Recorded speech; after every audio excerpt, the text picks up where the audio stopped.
İyi günler sevgili satranç severler. Bizim kanalımıza abone olmayı unutmayın. Ve bugün bizim dersimiz geçerken alma.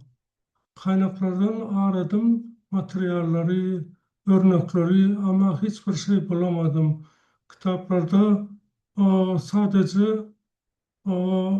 Kur'an'ı anlatıyorlar geçerken alma. Ama oyunlar ve örnekler göstermiyorlar.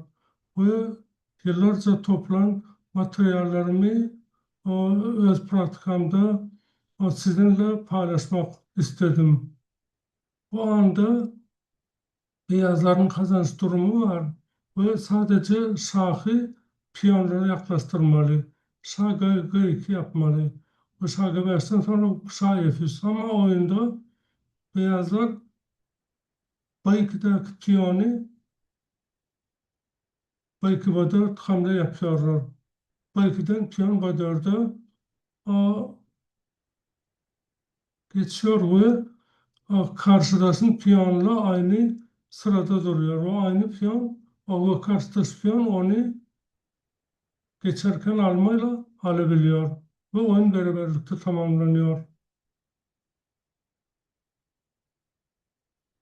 Bu anda siyahta oynayan çocuk B7 piyonu boyası yapıyor. O heyecanlı mat yaptım diyor ama beyazda oynuyor çocuk hayır burada ben mat yapıyorum deyip geçerken almayla piyon alıyor ve mat yapıyor. Eğer de Cavez piyonu alsa da mat oluyor. Ama ilk anda B7 boyası kötü bir hamle. Onun yerine siyahlar vezir tavır şah çekmeli. Bu oyun beraberlikte tamamlanacak.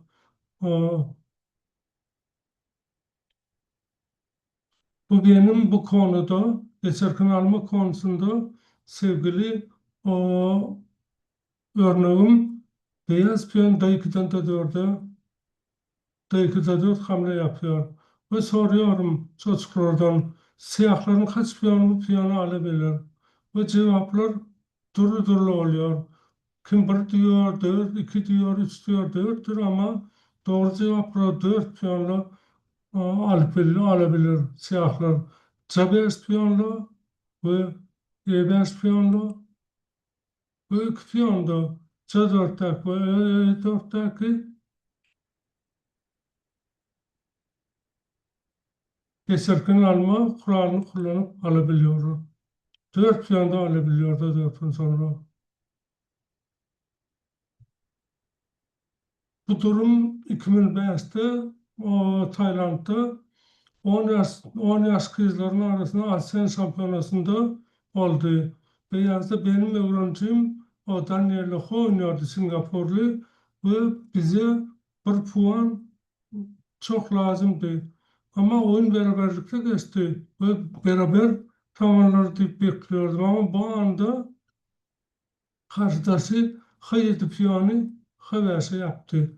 Ve benim öğrencim fikir ediyor. 5 dakika, 10 dakika, 10 dakikadan sonra ben fikir ettim. Belki bu kuralı unuttu. Şimdi beraberlikte tamamlanacak oyun desem ama 20 dakikadan sonra piyano aldı. Ve karşıdası teslim oldu. Hemen teslim oldu ve dışarıda sordum.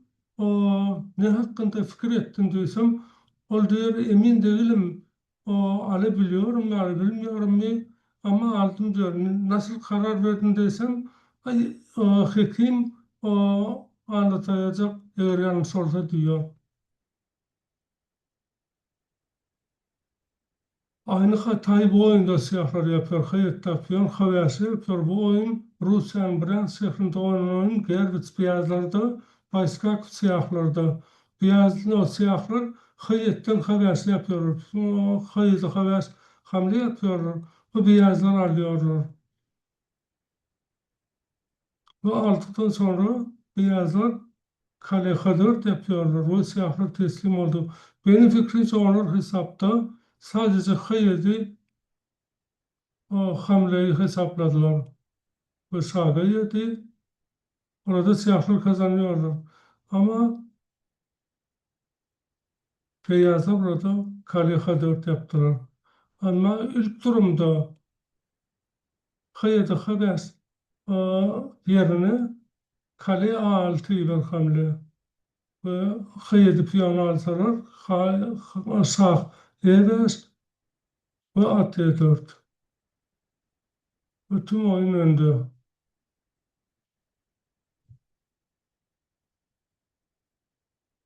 Çok ilginç bir oyun. Kuala Lumpur'da 2007 yılda ilk, ilk öğretim mektepte ders veriyordum. O dersi anlattım. Sonra pratik oyunu başladılar. Ve sadece 4 hamleden sonra tartışma çıktı. Ve ben vardım. Ne oldu desem, siyahta oynayan oğlan orada 10 yaşlı olanlardı. O ağlamak istiyor. Filmi cevası yaptım F8'den diyor. Oldu. Piyonu da versak piyon C6'ya geçirdi ve benim piyonumu aldım diyor. Ben de beyazda oynayan oyuncudan sordum. Nasıl aldın piyonu? O fili piyonun da dörtte durmuyor da versa desem ol diyor. Da versa diyor.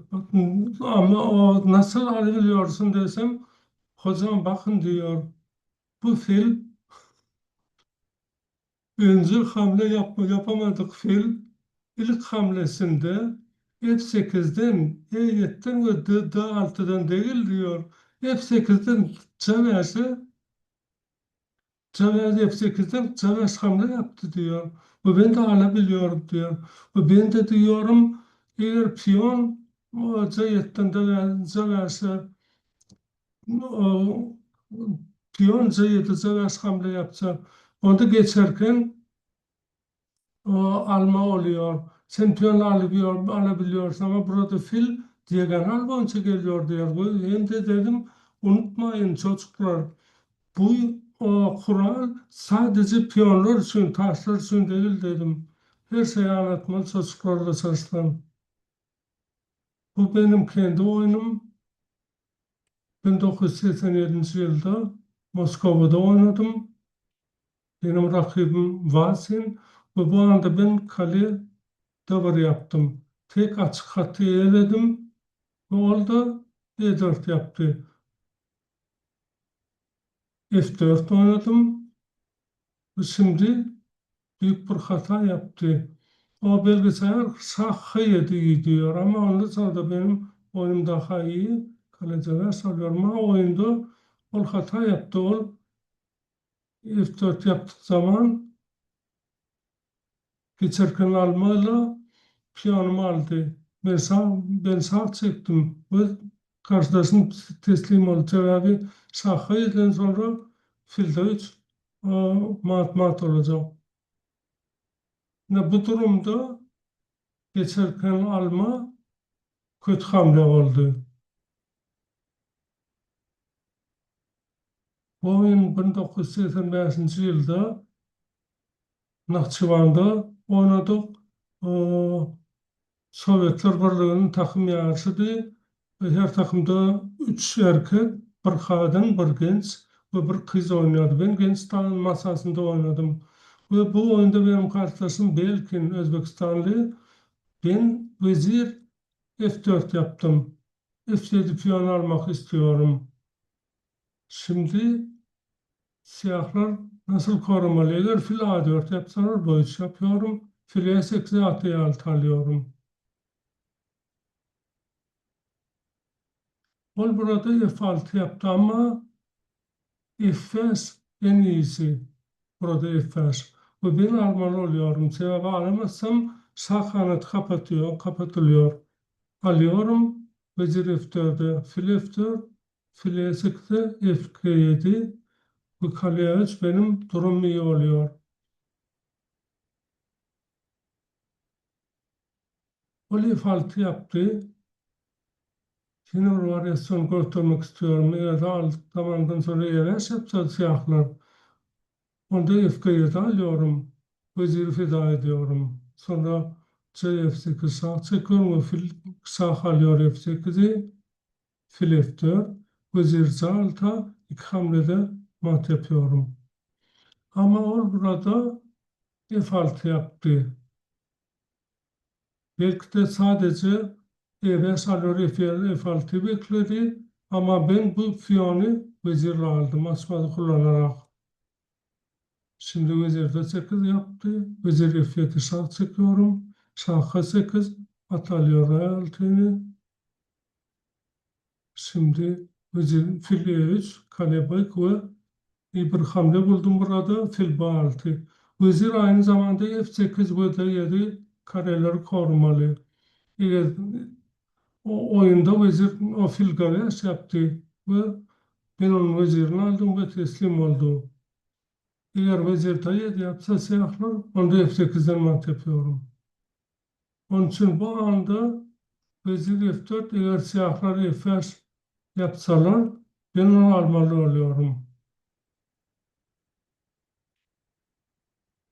Bu oyun 1987 yılda siyahlarda oynadım. Moskova'da benim karşıtım Vladislav Derevyagin. Ve bu hamlelerden sonra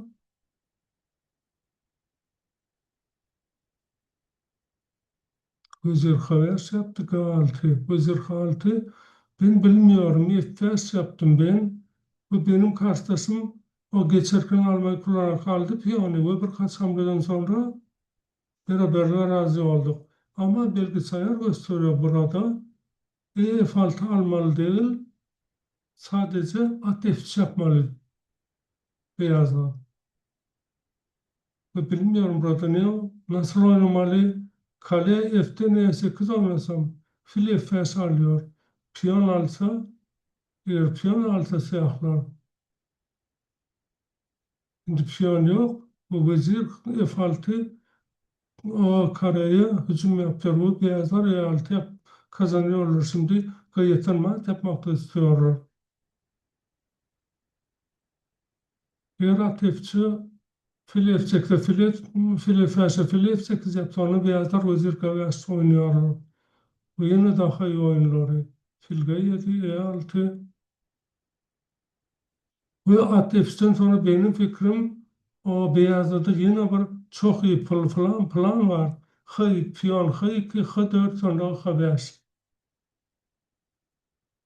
Ve burada F5'ten sonra bu anda alamazsan iyi oluyor beyazlar için. Ve yine bir oyun 1860 London'da oynanan oyun beyazlarda Watkinson simultane gösterisinde oynanan oyun. Bu anda beyazlar vezir G6 yapıyor, siyahlar iyi bir hamle yapıyor D7. Bu durumda E5'te piyonu geçerken almak çok iyi değil. Sebep siyahlar vezir D6 alıyorlar ve onların bir piyonu fazla oluyor. Önce beyazlar feda yaptılar, piyon feda ettiler. Ama burada beyazlar o atla alıyorlar piyonu ve tuzak kuruyorlar. Şimdi siyahlar fil E6 oynamalı. O vezir E4'ten sonra o eşit oyun bu.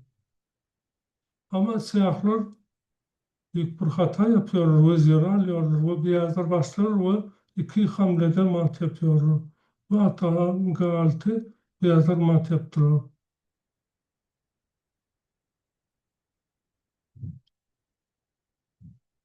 Sevgili satranç severler, bizim kanalımıza abone olmayı unutmayın. Ve umarım dersimizi beğenmişsinizdir. Önümüzdeki derste görüşmek üzere.